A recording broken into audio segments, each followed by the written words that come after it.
সুপ্রিয় দর্শক আসসালামু আলাইকুম। কেমন আছেন সব? আশা করি আল্লাহর রহমতে ভালোই আছেন। চলে এলাম আজকে 3 রকমের পণ্যের রেসিপি নিয়ে।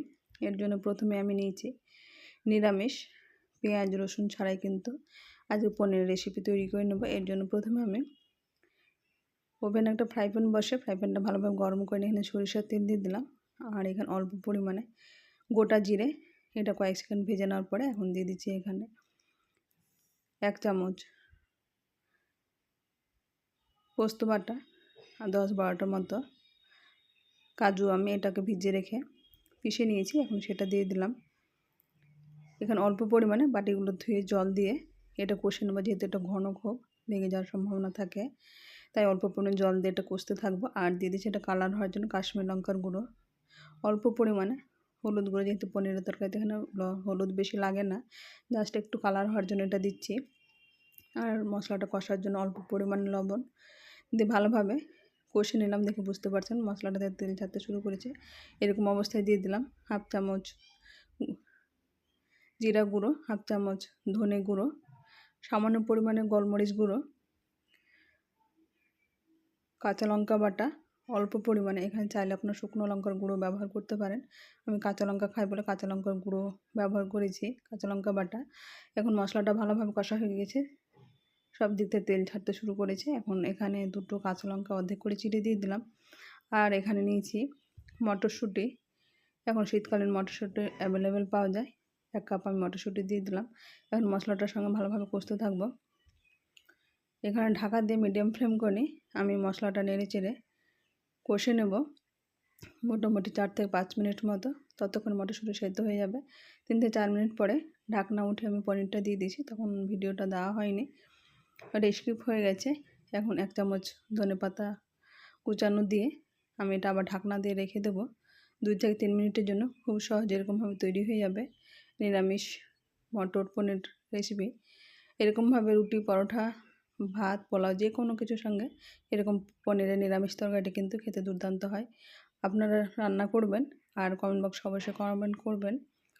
এরপরে চলে আসছি আমি পনির কারি। এটা কিন্তু একটু অন্যরকমভাবে তৈরি করে নিচ্ছি। এটা হোমমেড পনির আছে, দেখে বুঝতে পারছেন। পনিরগুলো আমি ছোটো ছোটো সাইজ করে কেটে নিয়েছি, আপনারা নিজেদের মতো করে কেটে নেবেন। এখন পনিরটাকে আমি এরকম লবণ হলুদ দিয়ে জাস্ট এটাকে ভেজে নেব। হলুদটা দিতে পারেন, অনেকে আবার এটাকে স্কিপ করেন। আমি অল্প পরিমাণ লবণ দিয়ে আর কাশ্মীর লঙ্কার গুঁড়ো, হলুদ গুঁড়ো অল্প পরিমাণে দিয়ে আমি এটাকে ভালোভাবে মেখে নিয়ে ওভেনে ফ্রাই প্যান বসিয়ে ফ্রাই প্যানটা ভালোভাবে গরম করে নিতাম। যেহেতু পনিরটা খুব নরম থাকে, এটা খুব সহজে লেগে যায়, তাই সবসময় প্যান গরম করে নিয়ে তেলটাও ভালোভাবে গরম করে নিতে হবে। তারপর পনিরটা দিয়ে দিতে হবে, তাহলে এরকমভাবে পনির লাগে না। তেলটা ভালোভাবে গরম হয়ে গেছে।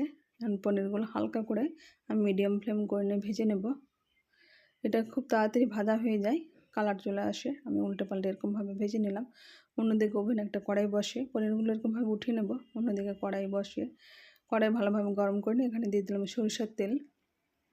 সরিষার তেলটার কাঁচা গন্ধ চলে গেলে, ভালোভাবে গরম হয়ে গেলে আমি দিয়ে দিচ্ছি শুকনো লঙ্কা। এখানে 2 থেকে 3টে শুকনো লঙ্কা দিয়েছি।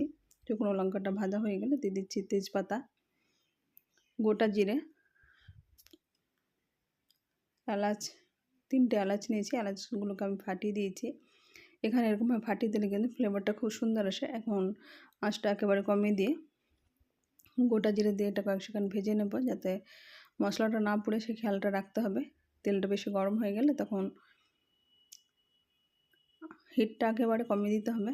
এখন মশলাটা আমি এখানে দিয়ে দিচ্ছি পেঁয়াজ বাটা, রসুন বাটা, টমেটো বাটা, একসঙ্গে এটা মিক্স করে পিষে নিয়েছি। 2টো পেঁয়াজ, 1টা টমেটো, কয়েক কোয়া রসুন দিয়ে আমি এটাকে মশলাটা একটা পেস্ট বানিয়ে নিয়েছি। এখন এর মধ্যে দিয়ে দিচ্ছি লবণ, সামান্য পরিমাণে হলুদ গুঁড়ো। যেহেতু আমি কাশ্মীর লঙ্কার গুঁড়ো ব্যবহার করেছি, জাস্ট অল্প পরিমাণে হলুদ গুঁড়ো ব্যবহার করছি। এখন এগুলো দিয়ে আমি মশলাটা ভালোভাবে কষতে থাকবো। জিরা বাটা, জিরা গুঁড়ো, ধনে গুঁড়ো সেগুলো ব্যবহার করব। আমি 1/2 চামচ করে জিরা আর ধনে গুঁড়ো ব্যবহার করেছি। আর মশলাটা ভালোভাবে কষতে থাকবো। মশলাটা যতক্ষণ না পর্যন্ত কাঁচা গন্ধটা যায়, তেল ছাড়তে শুরু করে, ততক্ষণ পারফেক্টভাবে মশলাটা আমি কষতে থাকবো। মশলাটা কষতে কষতে মোটামুটি 5-6 মিনিট হয়ে যায়। এরকমভাবে পেঁয়াজের গন্ধটা যখন চলে যাবে, দেখে বুঝতে পারছেন মশলাটা কিন্তু শুকিয়ে গেছে, জলটা টেনে গেছে। এখন বাটিটাতে অল্প পরিমাণ আমি জল দিয়ে দেবো।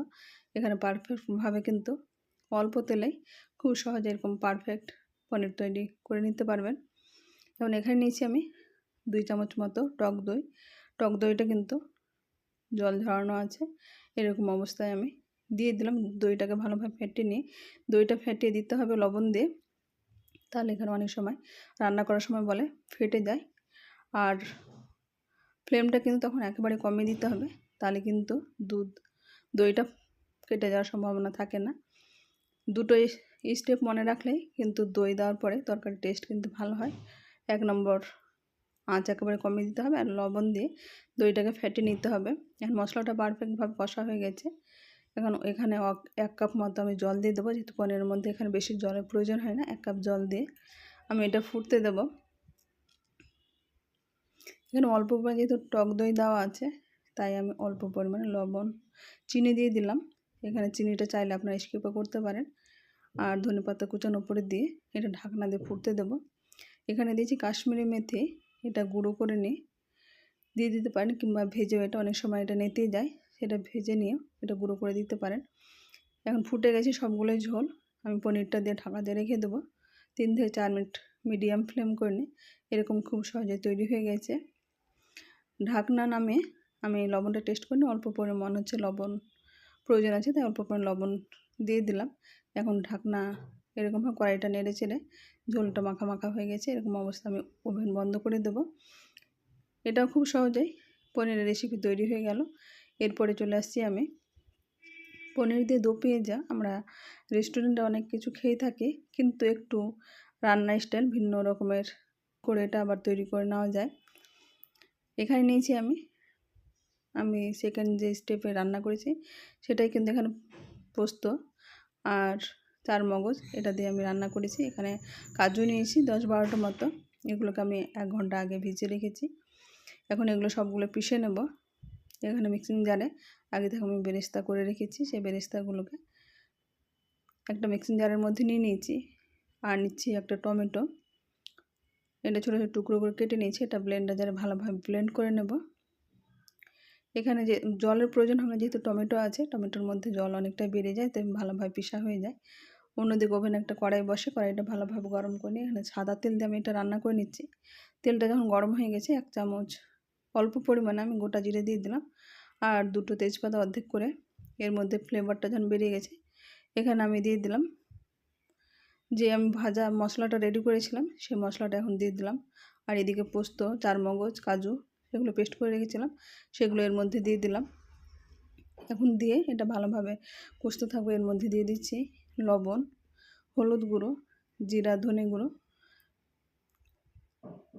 কাশ্মীরি লঙ্কার গুঁড়ো, যে মশলাটা আমি ভালোভাবে কষতে থাকবো। এখানে চাইলে, আমি যেহেতু কাঁচা লঙ্কা খাই তাই কাঁচা লঙ্কা বাটা দেবো, আপনারা চাইলে এখানে শুকনো লঙ্কার গুঁড়ো ব্যবহার করতে পারেন। আর দিচ্ছি গরম মশলার গুঁড়ো, রসুন বাটা, আদা বাটা, সবগুলো অল্প পরিমাণে দিচ্ছি। পনিরের তরকারিতে বেশি প্রয়োজন হলে অল্প পরিমাণে দিলে টেস্টটা ভালো হয়। আর কাঁচা লঙ্কা বাটা দিয়ে আমি মশলাটা ভালোভাবে কষে নেব। এখানে মোটামুটি 5 থেকে 6 মিনিট মিডিয়াম ফ্লেম করে মশলাটা কষতে থাকতে হবে। এখানে মশলাটা যাতে পুড়ে না যায়, তাই অল্প পরিমাণে জল দিয়ে আমি মশলাটা ভালোভাবে কষে নিলাম। এখানে 4টে আমি পেঁয়াজ এরকম ছোটো ছোটো করে কেটে দিয়ে দিলাম। এরকম এটাকে দিলেই, এই পেঁয়াজটা এরকমভাবে দিলেই এটাকে দো পেঁয়াজা বলছে। আর ক্যাপসিকাম দিয়ে দিলাম, চাইলে টমেটোগুলোকে এরকম ডুমো ডুমো করে কেটেও দিতে পারেন। এর মধ্যে দিয়ে এটা নেড়েছিলাম আমি 2-3 মিনিট ভালোভাবে কষে নেওয়ার পরে আমি আগে থেকে গরম করে রেখেছি জল, সেই জল দিয়ে দিলাম। এটা ঝোল যতটা করবেন সেই হিসেবে গ্রেভির উপরে জলটা দেবেন। আমি 1 কাপ মতো জল দিয়েছি। পনির যেটা ভাজা ছিল সেই পনিরটা দিয়ে এখন ঢাকনা দিয়ে মিডিয়াম ফ্লেম করে রেখে দেবো 4 থেকে 5 মিনিটের জন্য। এই মিডিয়াম ফ্লেম করে নিয়ে 4 থেকে 5 মিনিট হয়ে গেছে, ঢাকনা উঠে আমি ধনেপাতা কুচানো ছড়িয়ে দিয়ে, পনিরটা কিন্তু মাখা মাখা হয়ে গেছে দেখে বুঝতে পারছেন। এরকম অবস্থায় ওভেন বন্ধ করে দেবো। খুব সহজে তৈরি হয়ে গেছে পনির দিয়ে আমার 2 থেকে 3 রকমের রেসিপি। আমার রেসিপি কোনটা ভালো হয়েছে আপনারা অবশ্যই কমেন্ট বক্সে কমেন্ট করবেন। আজ তাহলে এ পর্যন্ত, ফিরে আসছে নতুন কোনো রেসিপি নিয়ে। ততক্ষণ ভালো থাকবেন, সুস্থ থাকবেন। আসসালামু আলাইকুম, আল্লাহ হাফেজ।